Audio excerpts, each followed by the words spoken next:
Welcome to my channel. ఈరోజు దొండకాయతో పచ్చడి అండి. ఈ పచ్చడి ఎలా చేయాలో చూపిస్తాను. రోట్లో చేస్తున్నాను. ఈ పోయినసారి పెట్టిందేమో పచ్చి ముక్కల పచ్చడి. ఇది వెరైటీగా ఉంటుంది. ఒకసారి చూడండి ఎలా చేయాలో చూపిస్తాను. ఓకే, కూరగాయలు అయితే తీసుకున్నాను నేను. ఇగో దొండకాయ ముక్కలు చూసారా, ఇగో ఇది సరిపోతుంది. కారం ఘాటుగా ఉంది. ఇవన్నీ వేపుకొని మనం రోట్లో నూరుకుందాం.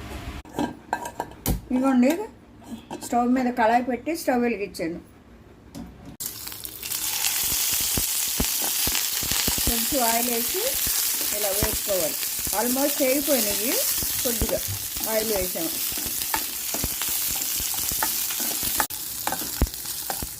ఇదిగోండి, ఇలా వేగితే చాలు. దొండకాయ కూర వండాలంటే చాలామంది చిరాకండి. అందుకే ఇప్పుడు ఇవి 4 పచ్చిమిరకాయలు, దొండకాయ ముక్కలు వేసి రోట్లో నూరేస్తే చాలా బాగుంటుంది. ఈజీగా అయిపోద్ది, నోటికి బాగుంటుంది. అలా కొద్దిగా ఆయిల్ వేసాను, ముక్కలు వేసి ఇలా వేసుకున్న తర్వాత మూత పెట్టేసి మగ్గనిద్దాం. బాగా మగ్గనివ్వాలి.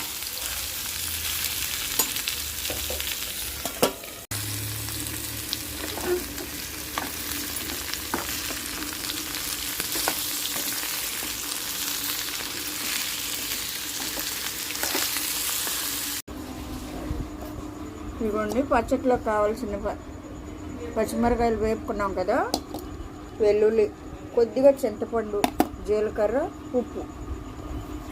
ఇప్పుడు రోట్లో పచ్చిమిరకాయ వేసి దంచుదాం.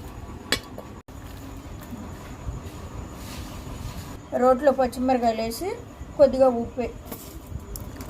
ఇప్పుడు బండబెట్టి దంచుకుందాం. పచ్చిమిరకాయలు మెదిగినాయి కదండి. ఇదిగో జీలకర్ర, అలాగే చింతపండు కూడా. ఇది చాలు, కొంచెం చాలు. దొండకాయ పుల్లగా ఉంటుంది కదా, కొంచెం ఊరికే. ఇదిగోండి, ఆయిల్లో ఇలా మగ్గపెట్టాం కదా, ఇవి వేసుకొని ఇప్పుడు నలిపేద్దాం. ఇదిగోండి, వెల్లుల్లిపాయలు కూడా వేసేస్తున్నా. తొక్కతోనే వేసానండి. ఇలా మనం రోట్లో చేసుకోవటం ఎంత మిక్స్ అవుతున్నామో చూసారా. రోట్లో చేసుకున్న పచ్చళ్ళు చాలా బాగుంటాయి. మిక్సీలో బర్రని రుబ్బేసుకుంటాం. అదేమో పేస్ట్ లాగా అయిపోయి ఉండదు, నిలవ ఉండదు. ఇప్పుడు ఈ పచ్చడి 2 రోజులైనా నిలవ ఉంటుంది. చూసారా ఎంత ఈజీగా చేసుకోవచ్చో. ట్రై చేయండి మీరు కూడా. రోట్లో పచ్చడి చాలా బాగుంటుంది. చూసారా, దొండకాయ పచ్చడి రెడీ అండి. ఈ టమాటా అవేం వేయలేదండి నేను. మామూలుగా దొండకాయ కొద్దిగా చింతపండు వేసి చేశాను. చాలా ఈజీగా చేసుకోవచ్చు, బాగుంటుంది. ఇంకోసారి వీడియోలో ఫస్ట్ నేను తొక్కలు పచ్చి ముక్కలతో చేశాను, అది ఉంది. ఇప్పుడు ఇది కొంచెం ముక్కల్ని ఫ్రై చేశాను. మీకు నచ్చితే కనుక తిరగమూత పెట్టుకోండి, లేదంటే ఇలాగే తినేయచ్చు.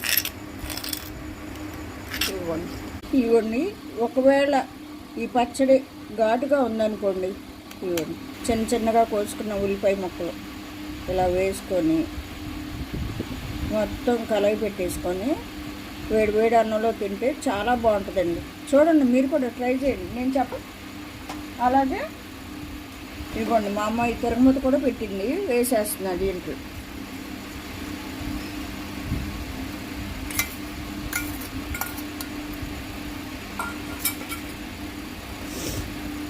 అంతే, దొండకాయ పచ్చడి రెడీ. ఇలా రోట్లో నూరుకున్న పచ్చళ్ళు బాగుంటాయని చెప్తున్నాను కదా, అలాగే మీకోసం ఇవన్నీ రోట్లో నూరి చూపిస్తున్నా. గ్రాండ్మా చేస్తుంది కాబట్టి చూసిన ప్రతి ఒక్కరు, కొత్త వాళ్ళు చూస్తే కనుక లైక్ చేసి, షేర్ చేసి, సబ్స్క్రైబ్ చేసుకోండి అబ్బా. Thank you, bye.